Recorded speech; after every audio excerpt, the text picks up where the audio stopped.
I said, inviting me. I'd like to start my mandate as President of the Republic was to protect the country and the Filipino people. Do not question my policies because I offer no apologies, no excuses. I did what I had to do. And whether you believe it or not, I did it for my country. The war on illegal drugs is not about killing people. It is about protecting the innocent and the defenseless. The war on drugs is about the eradication of illegal substances such as shabu, cocaine, heroin, marijuana, party drugs, and the like, as a menace which ruins people, families, communities, and relationships, and tears apart the social fabric which binds society together in peace, harmony, and brotherhood. It is not unlike slogans which serve as calls for a better future, such as the war on waste, war on corruption, and war against climate change. I have always viewed people addicted to illegal drugs as victims and patients requiring medical help and not as criminals. That is why when the war on drugs slogan came into being, coined first as a message to the people of Davao City to stay away from illegal drugs, but at the same time, I had a drug rehabilitation facility constructed in Davao City, a city government expense, manned by Davao City government doctors, psychiatrists, nurses, and health workers, among others, to look after the complete rehabilitation of those addicted to illegal drugs. I believe then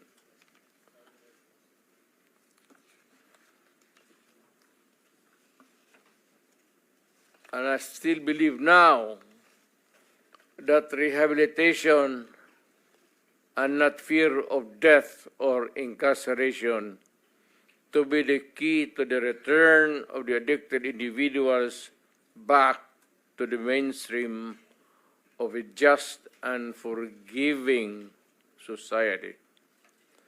But no mistake about it, I hate drugs. I loathe the purveyors, the merchants, and the pushers of this demonizing element.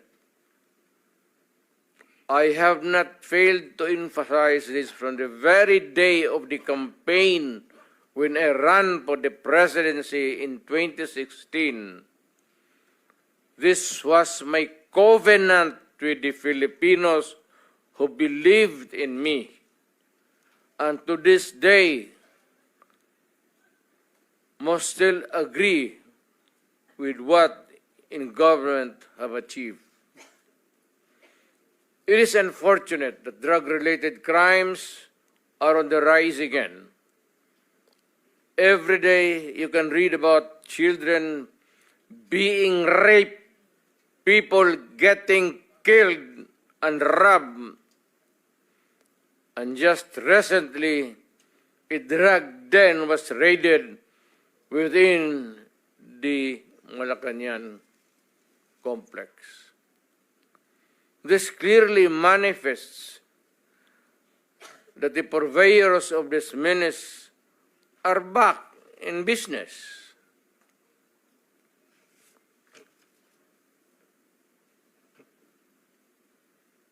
Ano? Gawain natin. The Filipinos are anxious and distressed. Self-preservation is still the first law of nature. It is instinct. It is recognized in our laws as self-defense.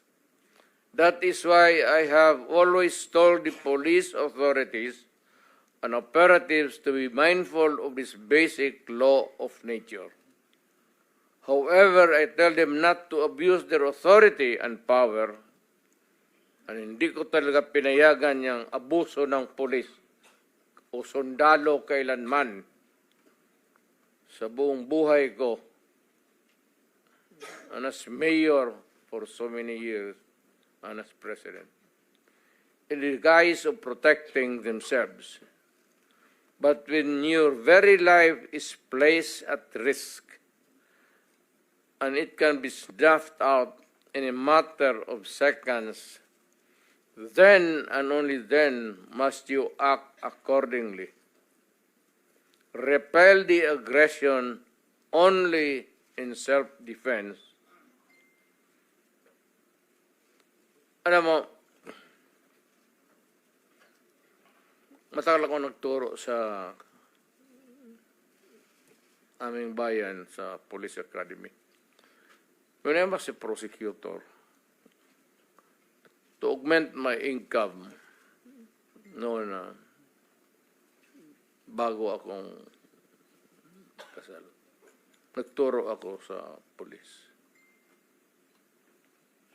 Ang sinabi ko talaga sa kanila, when you are arresting a criminal, you are not supposed to request him to surrender. Rather, you have to overcome the resistance. However, pag ayaw, it's the duty of the police is to overcome the resistance kung ayaw mag-surrender. At kung may baril, at kung tingin mo, sabi ko sa mga pulis doon sa academy, mamamatay ka, barilin mo. Barilin mo sa ulo. Patayin mo at least one less criminal in the community. Yun ang utos ko when I was a fiscal and I was a professor doon sa Police Academy. Yun ang turo ko sa kanila. No quarters given, no quarters asked. Criminal ito.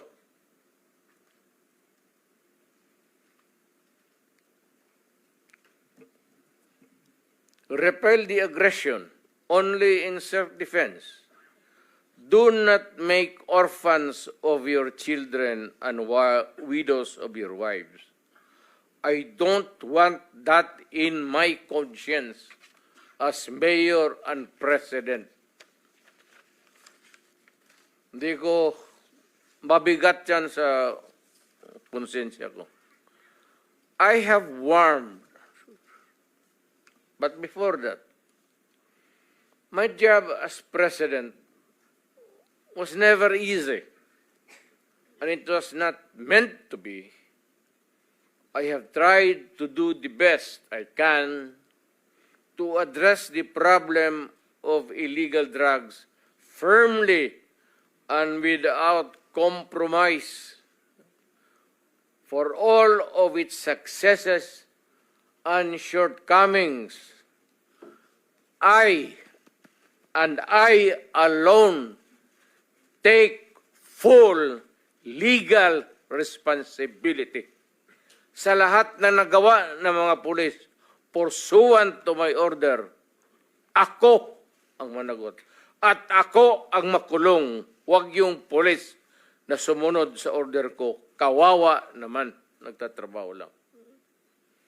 Yun ang gusto kong sabihin sa Pilipino at mabutit niyaya ninyo ako dito. Once and for all, yan ang gusto kong sabihin sa tao.